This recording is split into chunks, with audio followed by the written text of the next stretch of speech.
ও বলেছে সভা পরে দীক্ষা বীজে প্রেম ফল ফলতে পারে, কিন্তু সত্যব্রত চাষা তো করে নাই দীক্ষা গ্রহণ। যার নাম হনুমান দিয়ে গেছে তার প্রমাণ পবননন্দন, সেও তো নেয় নাই দীক্ষে, নেয় নাই কারো কাছে শিক্ষে। তাহলে বক্ষ চিরে কি করে দেখায় রাম রাজীব লোচন? আমি বলেছিলাম তার ধারে গিয়ে সদ্গুরুর গোচরে যাতে বিন্দু রক্ষা করতে পারে লও তার প্রশিক্ষণ। সৎভাবে জীবন যাপন করো, ধরো আমার কথা ধরো। ও তাতে অজামিলের গল্প বলেছে সবার সদর। বলে তোমার কথাই বারে মুশকিল, যার নাম ছিল দস্যু অজামিল, অপকর্ম করিত সাধন, সে কি করে বৈকুণ্ঠে গেল তাই আমার কাছে খুলে বলো। তাহলে সে তো কোনোদিন বিন্দু রক্ষা করে নাই। কখন বেড়াতো মানুষ খুন করে আগুন জ্বালিয়ে দিয়েছে কত মানুষের বুকের ভিতরে। যেসব কর্ম করে একমাত্র ইতরে, সেই কর্ম করে দাঁড়িয়ে বলে সবার ঠাই তোমার কাছে জবাব চাই। সত্যব্রত চাষা সে তো একবার হরি বলে মুক্তি পেয়ে যায়, সে নাকি দীক্ষা নেয় নাই। চাষার জীবনী পড়িস? হ্যাঁ, তার দীক্ষা তত্ত্ব অতি সুপ্ত। তার গুরুদেবের নাম পাঞ্চি গুপ্ত, জানো তুমি? পাঞ্চি গুপ্তর কাছে করেছিল দীক্ষা গ্রহণ। বসেশনের জ্ঞানী দলে সে তাকে দিয়েছিল বলে নিষ্কাম কর্ম করিলে সাধন, অন্তরে করো ধারণা, সব সময় তার হরিনাম করতে হয় না। কর্মযোগ বলে শ্রীকৃষ্ণ গীতার মধ্যে করেছে বর্ণন। নিষ্কাম ভাবে কর্ম করতে বলেছে।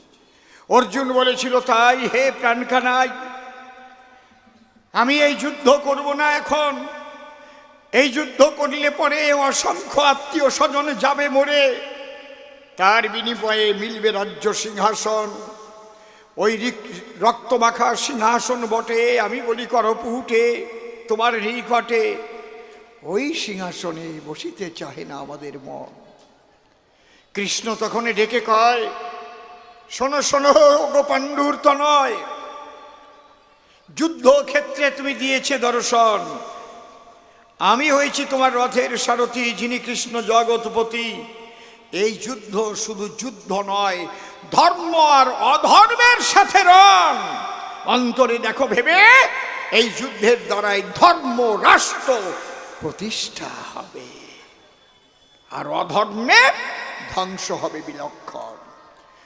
কলৈব্যমাস্মগাম পার্থ নৈতাত্তযুপপদ্যতে ক্ষুদ্রং হৃদয়ং দুর্বলং ত্যক্তোত্তিষ্ঠ পরন্তপ নতে বাহং যাতুনাশং নতম নিমে জনাধীপ নচৈব ন ভবিষ্যম সর্ববয়মৎ পরম অশ্বচ্ছন্ন শোচষ্টং প্রজ্ঞাবদংশ ভাষসে গতাশুনু গতাশুশ্চ নানু শোচন্তি পণ্ডিতা। অর্জুন শোনো আমার কথা, ধনুক ধরো, যুদ্ধ করো, ধর্মরাজ্য প্রতিষ্ঠার তরে নিষ্কাম কর্ম করো সম্পাদন। নমাং কর্মাণি লিম্পন্তি ন মে কর্মফলে স্পৃহা ইতিমাং যোভিজানাতি কর্মভিনসনবদ্ধকে। এই যে নিষ্কাম কর্ম শিক্ষা দিয়েছিল গুরু শিষ্যের সাক্ষাতে, অন্তরে করো ধারণা, তোমার বারবার হরিনাম করতে হবে না। নিষ্কাম কর্ম করিয়া সাধন, একবার মৃত্যুর পূর্বে যদি হরি বলে ঝরে তোমার যুগল নয়ন, অন্তরে দেখো ভেবে ব্রহ্মরন্ধ্র ফাঁক হয়ে তুমি শ্রীহরির পদ প্রান্তে পৌঁছাবে।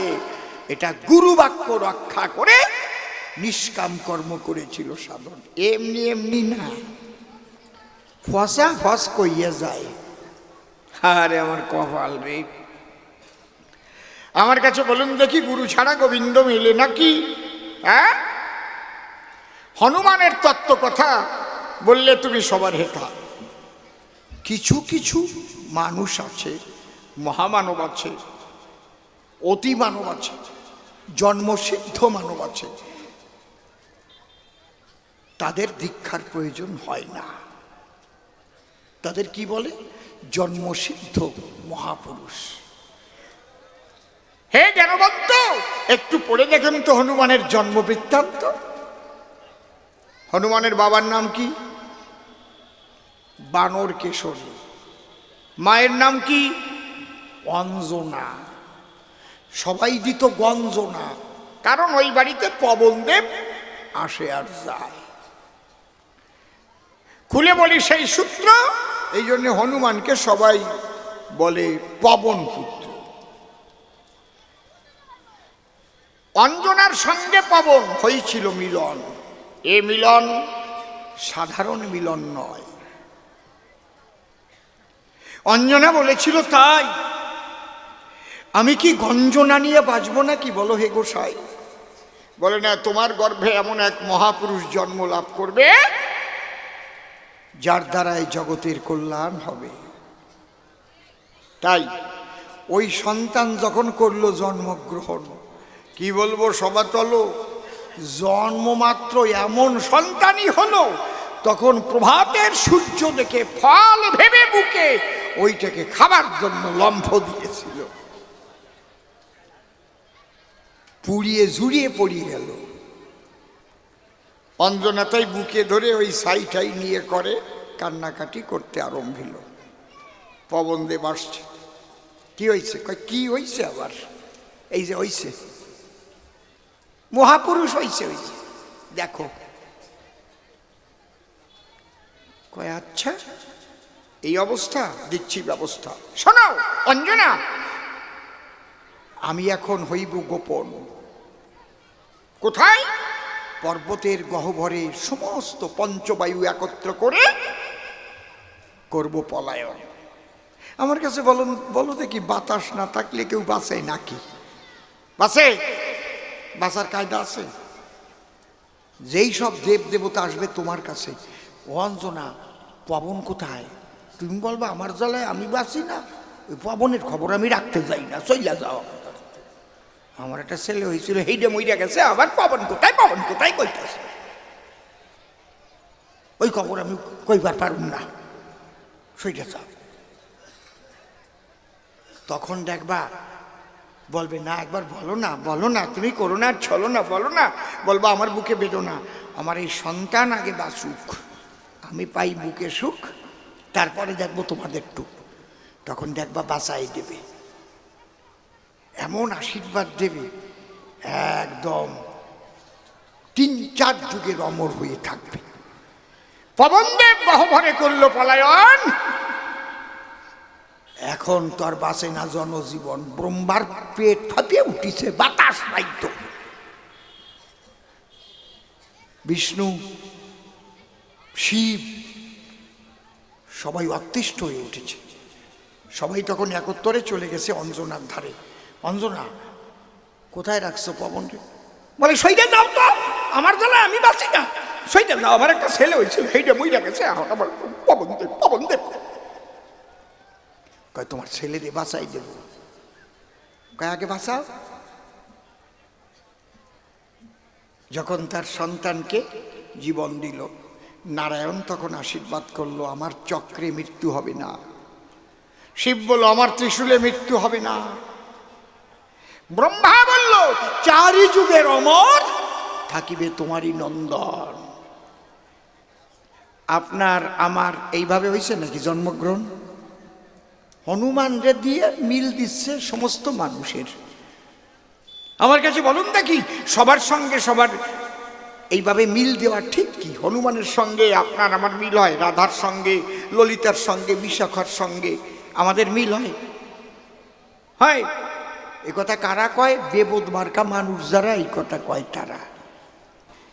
কালীচরণ রেখো স্মরণ, পবননন্দন হনুমান দীক্ষা নেয়নি, তাই বলে জগৎ জীবের দীক্ষা নেওয়া লাগবে না, ওই যুক্তি এই জায়গায় দিও না, ওটা ভালো কথা না। আমার কথা শোনার পরে দেখেন দৌড়ে সারে কায়দা কত। অজামিলের কথা দিয়ে গেছে বক্তৃতা, এবার শোনেন অজামিল বৈকুণ্ঠে গেল কি কারণ। এসব শোনার দরকার আছে। ও যেভাবে ধাক্কা মেরে গেছে, না শুনে ঘরে ফিরে যাবেন না কোনোজন। অজামিল যে দস্যু ছিল ঠিকই সে বলে গেল। অন্যায় কর্ম সে করিত সাধন, এ কথা সত্যি সত্যি সে করত দস্যুবৃত্তি।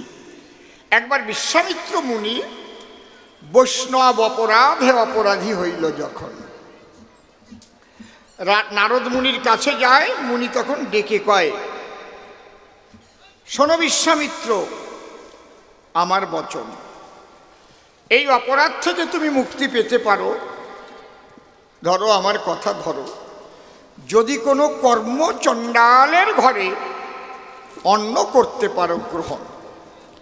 এইবার বুঝতে হবে কর্মচণ্ডাল কাকে বলে। জন্ম নিয়েছে ব্রাহ্মণের কুলে, কিন্তু সে চণ্ডালের কর্ম করে সর্বদাই। বুঝতে পারছেন কি বলছি? অজামিল ব্রাহ্মণ তো নয়।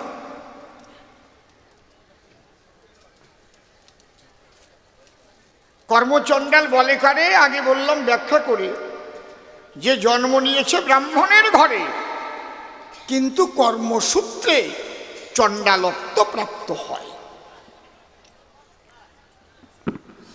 বিশ্বামিত্র বলে নাকি এরকম মানুষ জগতে আছে নাকি? বলে আছে না, তাই কি? কে? বলে অজামিল নামে যার পরিচয়। তুমি কথা লবে, তার গৃহে গিয়ে তাদের পাক করা অন্ন ভক্তিভাবে তুমি সেবা করবে, তাহলে তোমার বৈষ্ণব এই অপরাধ কেটে যাবে। আমি সবাই বলি, অত্র যার নাম বিশ্বামিত্র অজামিলের গৃহে গিয়ে দিল দর্শন। অজামিল তো ডাকাতি করতে গিয়েছিল, তার গৃহিণী ঘরে ছিল। তার গৃহিণীর কাছে গিয়ে করে আত্মনিবেদন, মা কে? আমি ঋষি বিশ্বামিত্র এসেছি তব ক্ষেত্র।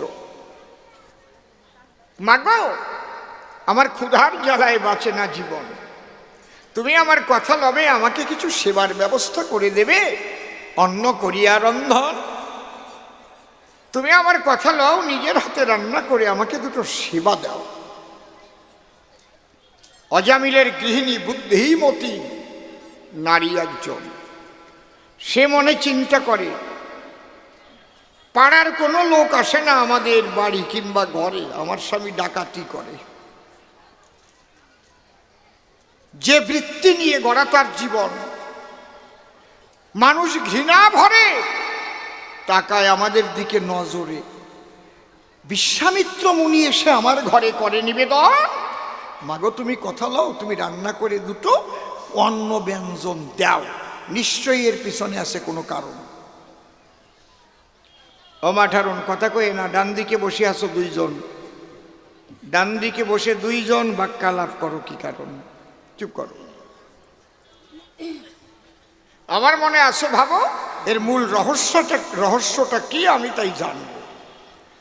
অজামিলের স্ত্রী করে নিবেদন, ডেকে বলে, করজোড়ে বিশ্বামিত্র মুনির ধারে। মুনি ঠাকুর, কি? আমাদের ঘৃণা করে সর্বজন, আমরা কর্মচণ্ডাল বটে, জন্ম নিয়েছি ভবের হাটে, আর তুমি এসে করো পুটে, বলো করো সেবার আয়োজন। বলো দেখি এর মধ্যে কি কারণ? এর কারণ না বললে আমি অন্ন করব না রন্ধন। মুনি তখন ডেকে কয়, মা এসেছি কেন তোমার দরজায়? বৈষ্ণব অপরাধ লেগেছে আমার গায়ে। তাই নারদ মুনি ডেকে বলে, কর্মচণ্ডালের ঘরে ভক্তি ভরে তুমি তাদের পাক করা অন্ন খেলে তুমি এই অপরাধ থেকে, অপরাধ তোমার হইবে মোচন। বাহ! অজামিলের বউ ভাবে, আজকে আমার স্বামীর মুক্তির পথ খুঁজতে হবে। দু চোখের জল ছেড়ে দিয়ে কয়, মুনি ঠাকুর, আমার অন্তরে আছে, ভাবো আমি রান্না করে তোমাকে সেবা দেব, কিন্তু আমার চিন্তাটাও করো দূর। তুমি জানো, আমি জানি, আমার যে অজামিল স্বামী দস্যুবৃত্তি করে সর্বক্ষণ, কথা লবে আমার স্বামীর মুক্তির একটা বিধান দেবে, তাই না হলে অনন্ত নরকে সে করিবে গমন। বিশ্বামিত্র মুনি কয়, এখন বৈষ্ণব অপরাধ আমার গায়, এখন আমি কোনো বাক্য করব না উচ্চারণ। তুমি যখন রান্না করে সেবা দেবে আমার বৈষ্ণব অপরাধ বিনাশ হবে, কথা দিলাম তোমার স্বামীর মুক্তির বিধান আমি দেব। তখন যখন এই কথা দিল তখন রন্ধনশালায় গেল, করিয়া রন্ধন অত্যন্ত যত্ন করে সেবা দিল বিশ্বামিত্র মুনিরে। মুনিও সেবা করে উদরপুরে বসেছে নিয়ে আসন। এইবার দস্যুর গৃহিণী ডেকে কয়, মুনি ঠাকুর এইবার তো তোমার পাপ নাই তোমার গায়ে, এইবার বলো আমার স্বামীর মুক্তির উপায়। বলে, মা আমার কথা শোন, ভগবানের একটা বিধান আছে, কি? যদি কেউ ইচ্ছায় অনিচ্ছায় ভয়ে মৃত্যুর পূর্বে ভগবানের যে নামগুলো আছে তার একটা নাম করে উচ্চারণ, রাম হোক, কৃষ্ণ হোক, নারায়ণ হোক, তাহলে সে বৈকুণ্ঠে করে গমন। তাই এইবার তোর স্বামী যখন বাড়ি আসবে, মা তাকে খুব ভালোবাসতে হবে, এমনভাবে সেবা দেবে আর করজোড়ে করবে নিবেদন। শুনছ কি? তুমি যখন যা চাও আমার কাছে পাও, তোমার কাছে তো আমি কিছু করি না কিঞ্চন, তুমি আমার কথা লবে আমাকে একটা পুত্র সন্তান দেবে, তাহলে ধন্য হয় আমার জীবন। বিশ্বামিত্র মুনি কয়, আমি আশীর্বাদ দিলাম তোমার পুত্র হবে সুনিশ্চয়, কিন্তু তার নামটা রাখবার নারায়ণ। হ্যাঁ, কায়দা আছে এমনি এমনি, একেবারে অত গুড় আছেন না। ঠিক যা শিখিয়ে দিল অজামিলের স্ত্রী তাই করেছিল, যদ্বারাই পুত্র সন্তান করল জন্মগ্রহণ। বসে শোনেন, জ্ঞানী লোকে নারায়ণ নাম রাখে, আর ছেলেটাকে খুব ভালোবাসত সর্বক্ষণ। নারায়ণ নারায়ণ বাবা, নারায়ণ আমার একটু জল প্রয়োজন, নারায়ণ। ছোট ছেলে সবসময় নেয় কোলে, তার উপর একটু আদর করে সর্বজন, ঠিক না? একটা তুলতুলি মাখনের দলা, ওরে আমার সোনা রে, ওরে আমার চাঁদ রে। অনেক সময় কুটু সোনায় চুমুও খায়, কত ভালো টুনু টুনু করে না, হাসিয়ে পড়ে ও রস পাইছে। এইবার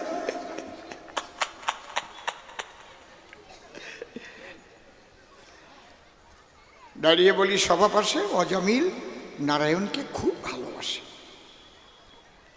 ওই যে ভগবানের সংবিধানে আছে, অন্তকালে চ মামেব শরণমুক্তা কলে বরং য প্রয়তি সতদ্ভাবং যাত্রী নস্তত্র সংশয় জং জং বাপি শরণং ভাব ত্যাজেত্যন্তে কলে বরং।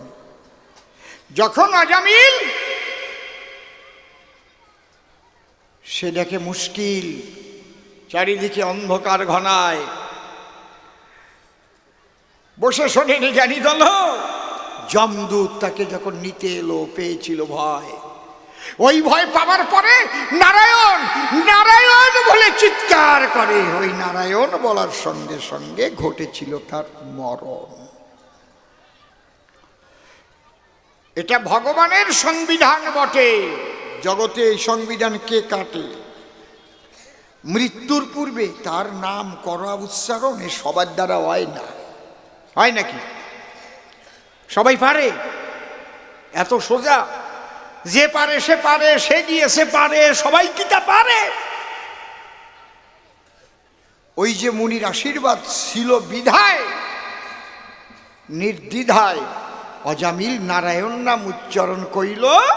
সেই নারায়ণ বলার সাথে আমি বলি সভাতে, অজামিল বৈকুণ্ঠে গেল, প্রেমানন্দে মদন ভরে হরি হরি বলো, হরি বল।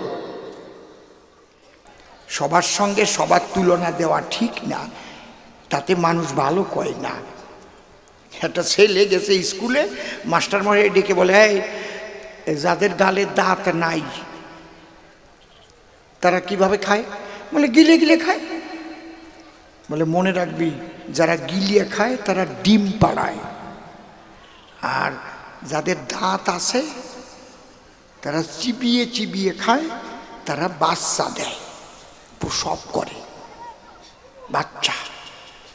এটা পরীক্ষায় আসবে, বুঝলি? ভেরি ক্রিটিক্যাল কোশ্চেন, মনে রাখিস। ঠিক আছে স্যার, লিখে নিচ্ছি। ও লিখে নিয়ে গেছে, যারা চিবিয়ে খায় তাদের বাচ্চা হয়, যারা গিলে খায় তারা ডিম পাড়ায়। যেতে যেতে ওর ভিতরে কিন্তু বিজ্ঞান খেলিয়ে গেছে, বিজ্ঞানে উঠিছে মেতে। ওর বাড়ি ঠাকুরমা আছে বুড়ি, তার গালে একটাও দাঁত নাই। ও চিন্তা করতেছে, হেন মনে লয় ঠাকুরমার দাঁত নাই, গিলে খায়, তাহলে ঠাকুরমা তো ডিম পাড়ায়। আজকে আমি বাড়ি যাব, ঠাকুরমার ডিমের মামলেট খাবো। কায়দা কত!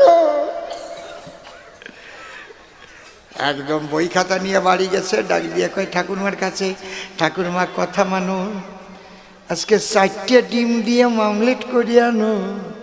কয় এই বাড়ি ডিমের মামলেট তোর বাবা মানা করছে না? ডিম টিম কেনা বারণ আছে না? কয় কিনিয়ে তো খাবো না, তা কি করবি? তোমার ডিমের মামলেট খাবো। ফাজিল কোথাকার! ও ঠাকুরমা, বিজ্ঞানে ধরা পড়িছ, হাঁ করো তো। ঠাকুরমা হাঁ করছে, একটাও দাঁত নেই। হাত দেখলি না? একটাও দাঁত নেই।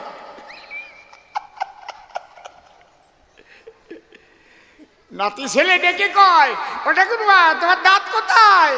তুমি জানো না, যারা দাঁত দিয়ে চিবিয়ে খায় তাদের বাচ্চা হয়। তোমার দাঁত আছে? কয় 15 বছর আগে বইটা গেছে। কয় এই 15 বছর ধইরা, এই আগে গেছে দাঁত পইরা, তুমি গিলা গিলা খাইছো আর ডিম পাড়াইছো, কোন হাটে বিক্রি করছো? সাটুইতে যেয়ে বিক্রি করছো। কত নাও? আমারে 2টা তোমার ডিমের মামলেট দাও। কই তো জাইত মারছে। এইটা তোরে কে শিখাইছে? বলে মাস্টার মশাই। চল তোর মাস্টারের বাড়ি।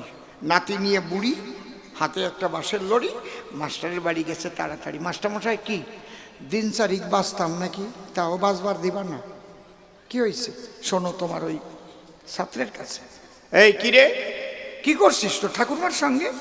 কই কি করছি ঠাকুরমার সঙ্গে? আপনি না কইছেন যারা গিলে গিলে খায় ডিম পাড়ায়, কইছেন না? বলে হ্যাঁ। আর যারা সিবাইয়া খায় হেরা বাচ্চা দেয়, কইছেন না? বলে কইছি। তুই বুঝিস না? কয় আমি তো বুঝি, ওই বুড়ি তো বোঝে না, আমি করুন কি? কয় আরে সর্বনাশ, বুড়ি বোঝে না মানে? কয় মাস্টার মশাই, ঠাকুরমার গালে হাত দিয়ে দেখেন, তাই একটাও দাঁত নাই। প্রত্যেক দিন গিলে গিলে খায়, ডিম পাড়ায়, আর উনি সাটইয়ের হাটে যাইয়ে বেঁচে আসে, একটাও মামলেট আমাদের দেয় না। আমি সেই জন্য আজকে বাড়ি গেছি, ঠাকুরমারে ডাইকা কইছি, ঠাকুরমা কথা লও, আমারে অন্তত তোমার ডিমের 2টা মামলেট দাও। হেইতেই রাগ হয়ে গেছে, আমি করুন কি? মাস্টার করে মানা, খোকারে তুই বড় বোকারে, বিজ্ঞানের যুক্তি ঠাকুরমার গালের মধ্যে ঢুকোস না। যারা ওপার বাংলায় ছিলেন, এখানে যারা বসবাস করেন, এনাদের পূর্বপুরুষ তো আগে ওপার বাংলায় ছিলেন। নদীবহুল দেশ,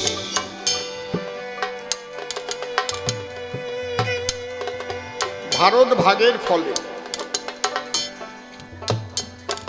তাদের 14 পুরুষের ভিটে বাড়ি জমি জমা ফেলে মা বোনদের ইজ্জত রক্ষা করতে, নিজেদের জীবন বাঁচাতে তারা ভারতে এসেছে চলে। তাদের পূর্বপুরুষ অখণ্ড ভারতেরই অধিবাসী ছিল। তারা চন্দ্রলোক থেকেও আসে নাই, সূর্যলোক থেকেও আসে নাই, তারা ভারতবাসী ছিল। কিন্তু ভারতবর্ষ ভাগ হয়েছিল দ্বিজাতি তত্ত্ব ভিত্তিতে। একদম পারফেক্ট ইতিহাস সবাই জানে। মুসলিম ভাইরা বলেছিল আমাদের আলাদা করে দাও।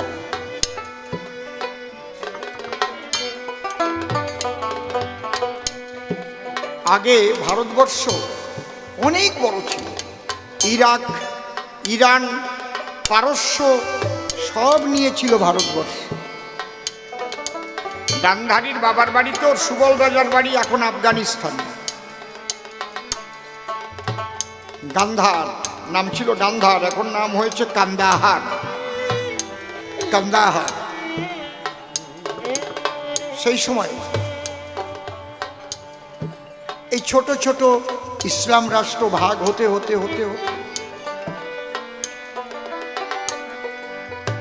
1947 সালে এই ভারত ভাগ হয়েছিল। কিসের ভিত্তিতে? তখন ভারতে যতগুলো প্রভিন্স ছিল, মানে রাজ্য ছিল, মুসলিম ভাইরা বলল যে রাজ্যে মুসলমান সংখ্যাগরিষ্ঠ সেই রাজ্যগুলো আমাদের দিয়ে দিতে হবে।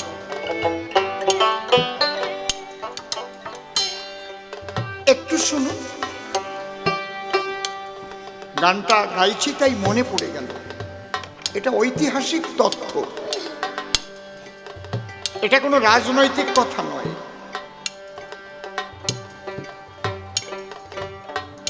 সেই হিসেবে পুরো বাংলাটাই চেয়েছিল পাকিস্তান, কিন্তু ডক্টর শ্যামাপ্রসাদ মুখোপাধ্যায় তিনি এবং আরো কিছু দরদি মানুষ তারা বলল এখানে তো মুসলিম আছে 54% আর হিন্দু 46%, তা পুরো বাংলাটা দেওয়া যাবে না, পুরো বাংলাটাই ইসলাম রাষ্ট্র করে দেওয়া যাবে না, বাংলাটাকে ভাগ করা হবে। বাংলা দ্বিখণ্ডিত করে যেটুক দেওয়া হলো, ওই বাংলার মধ্যে যেটুকটা ইসলাম রাষ্ট্র পূর্ব পাকিস্তান এবং পশ্চিম পাকিস্তান নাম হলো, কিন্তু ওখানে যে হিন্দুরা পড়ে থাকলো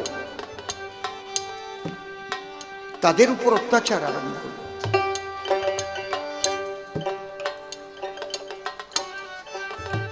এটা কোনো নূতন কথা নয়। বাংলাদেশে দেখুন কি হলো, হচ্ছে হিন্দুদের মন্দির ভেঙে দেওয়া, হিন্দুদের মূর্তি ভেঙে দেওয়া হচ্ছে। তো দেখছেন তো আপনারা নাকি?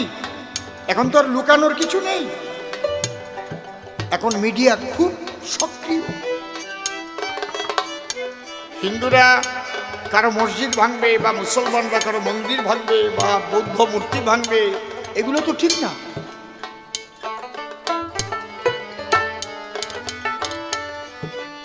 ওই সেখান থেকে মানুষ আতঙ্কে অনেক ঘটনা ঘটেছে, এই দেশে চলে এলো। কিন্তু সেই দেশের যে পালতোলা নৌকা, বড় বড় নদী, যদিও আপনাদের এখানে একটা নদী আছে বলে অনেকটা অভাব মিটাতে পারেন আপনারা, সেই হাল বাঁচার পরে মাঝি বসে গান গাওয়া,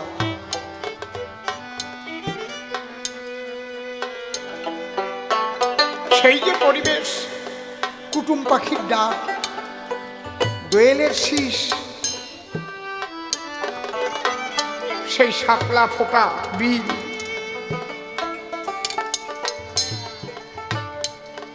সেই আকাশে ওরা গাংচিল, আহা, সেই গাংশালি, ঝুটশালি আর তো দেখতে পাই না। এই গানগুলো ওখানে বসে লিখেছিলেন পাগল বিজয় সরকার। হালিমা সাহেব মাল কোষা দিয়া মাঝি তোমার চিকুন মাঞ্জা দোলে, খোলা হাওয়ায় দোলা দিল রে, ওরে তোমার মাথার বাবরি চুলে, দেখে আমার গেল ঘমটা খুলে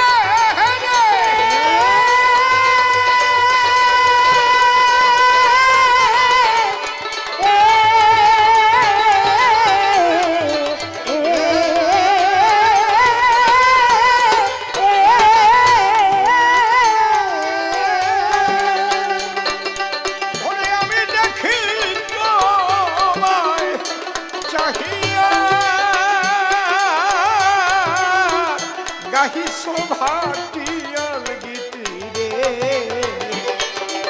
ও তুমি কারে ভালো বেশে রে, আর মাঝি চলে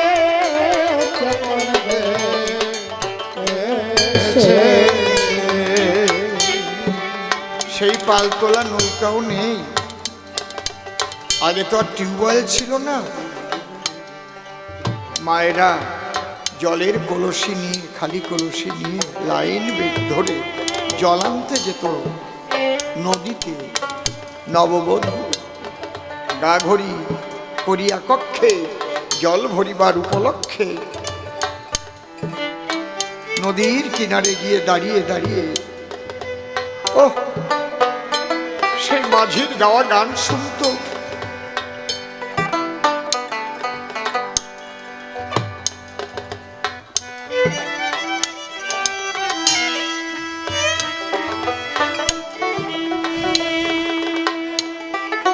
শ্রদ্ধেয় ছোট দাদু নিশিকান্ত সরকার মশাই একটা গান লিখেছিলেন, জন্মভূমির সাথে আছে নারীর টান। যারা এখানে জন্মগ্রহণ করেছেন আপনারা, নতুন প্রজন্ম, তারা বুঝবে না।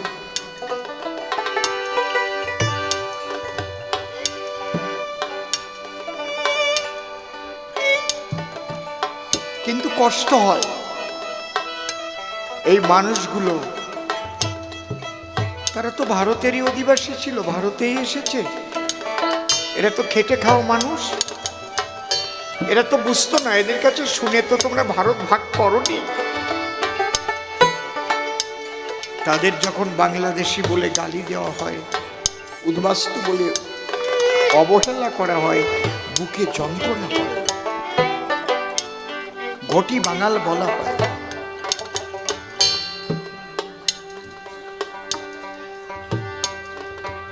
তারাও তো অবিভক্ত ভারতেরই নাগরিক ছিল, তারা তো অন্য কোনো দেশ থেকে আসেনি কো।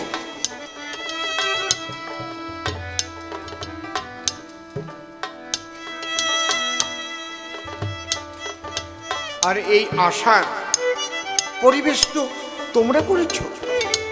সাধারণ মানুষ এগুলো কিছুই বুঝতো না।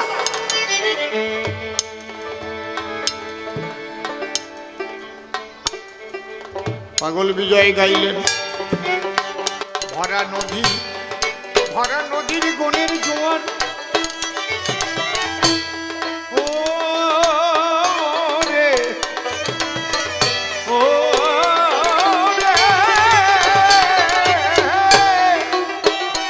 ওরে মাঝি ছাড়ে না তো কেউ, ওরে তেমনি আমার বুকের মাঝে রে ওই ওঠে দুকুল ভাঙা রে, আমার মনের ব্যথা বোঝে না কে,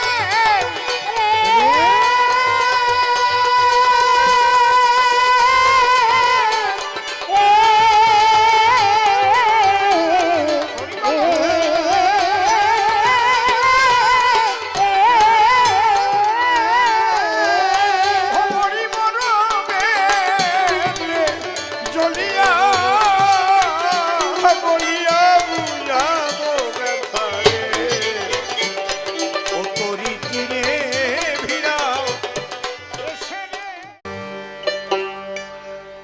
পোষা পাখি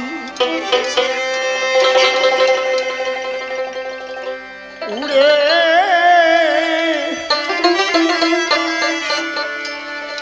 উড়ে যাবে সজনী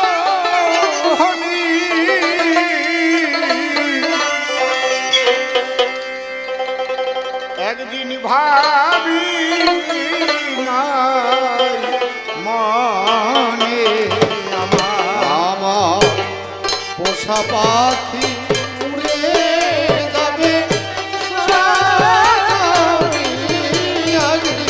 ভাবি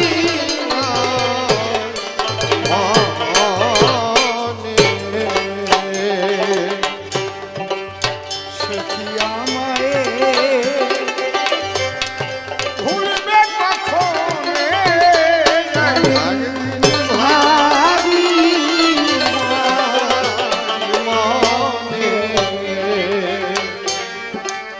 খেলতো পাখি সোনালি খাঁচা কত কি বলি তো আমায় বসে দুপালি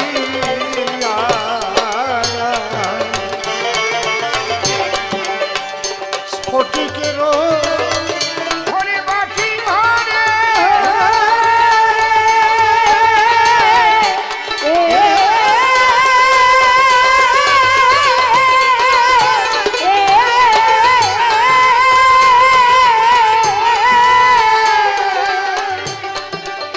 তারে খেতে দিতে থরে থরে থরে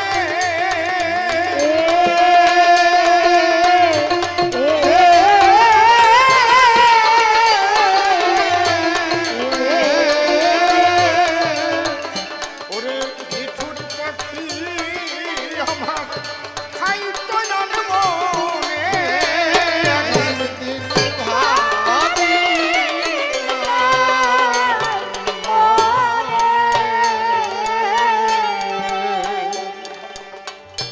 আমি আগে যদি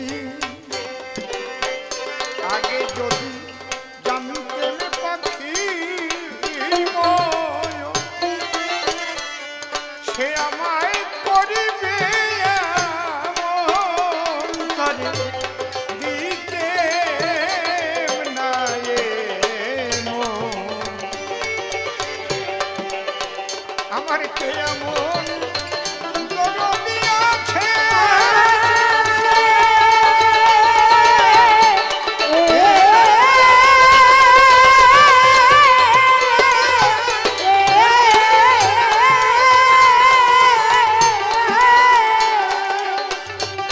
ও সে বলে দেবে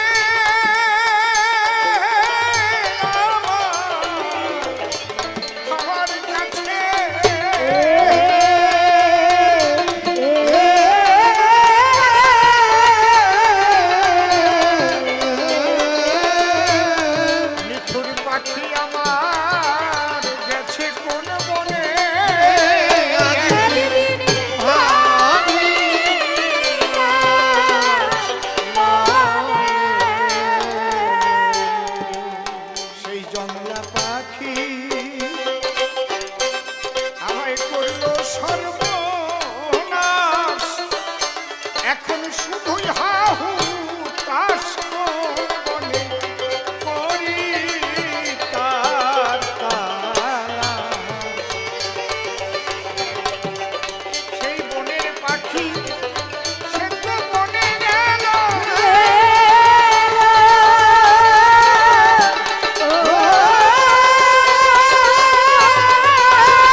তাদের জল ভরা দু চোখ। সেই অসীম গগনের পাখি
স্মরণ করি পরমেশ যার গুণ বর্ণিয়া শেষ বেদে করতে নারে। স্মরণ নিলে যার পায়ে ব্যাঘাত বিঘ্ন দূরে যায়, বারে বারে নমস্কার করি তারে। পরে বন্দি মায়ের চরণ, যে পদ বিপদ হরণ ভব সিন্ধু তরুণের একমাত্র উপায়। যে পদ ভাবিলে পরে আপদ হরে, বিপদ হরে জীবগণে ধ্রুব মোক্ষ পায়। এ ভাবধারায় বলতে গেলে অনেক সময় যাবে চলে, তাইতে চিন্তা করলেম দিলে। এইভাবে বলে আর কোনো প্রয়োজন নাই। আমার বিপক্ষ কবির সভায় এসে যেভাবে আমাকে ধরেছে কষে, আপনারাও রয়েছেন বসে, এর জবাবে কি বলে সরকার মশাই? দিতে হবে সেই জবাব, জবাবে যাতে না থাকে অভাব। তাই আমি আবার হলাম সেই হরিচরণ গোসাই। অসীম সরকার ছিলাম আমি, নাম ধরলাম হরিচরণ গোস্বামী।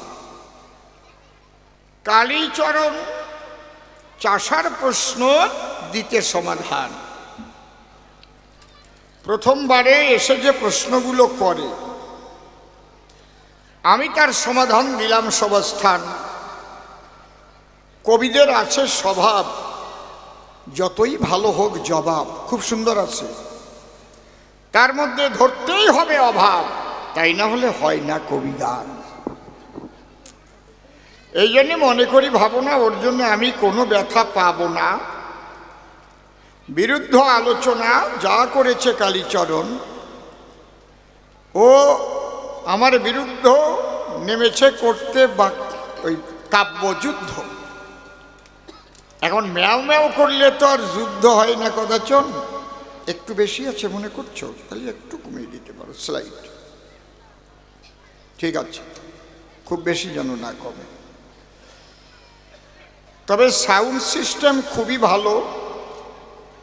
আমি দৃঢ় কণ্ঠে বললাম এই সভাতল, এত সুন্দর সাউন্ড খুব কমই পাওয়া যায়। অনেক টাকা খরচা করে মালিক কিন্তু এই মেশিনপত্র এনেছেন আপনাদের আনন্দ দেবার তরে। তাদের জন্য একটু মঙ্গল কামনা জানিয়ে একটু উলুধ্বনি হরিধ্বনি করুন সবাই। হরি বল, হরি বল, হরি বল।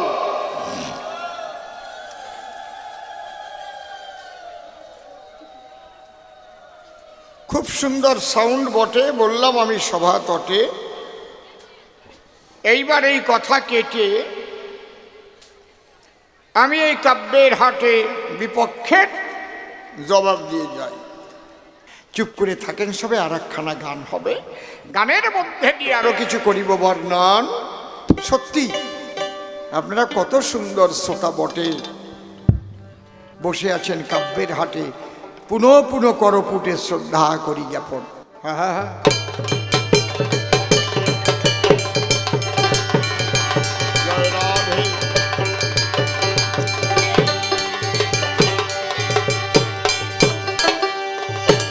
ওরে সাগর, সাগর পারে মাঝি তুমি রে,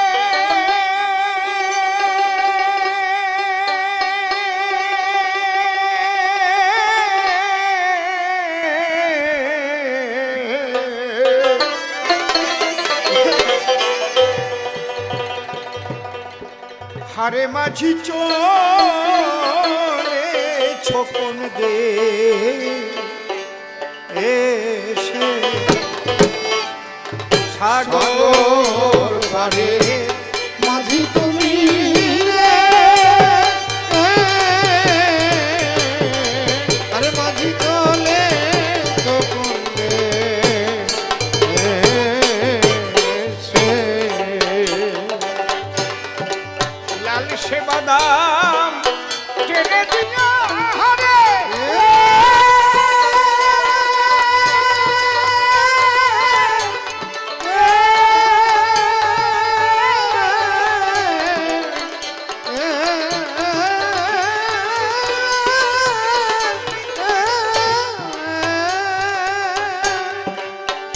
ওরে তোমার ময়ূর পঙ্খী নৌকাতে হাতে ধরা হাইলে সে কোন নবী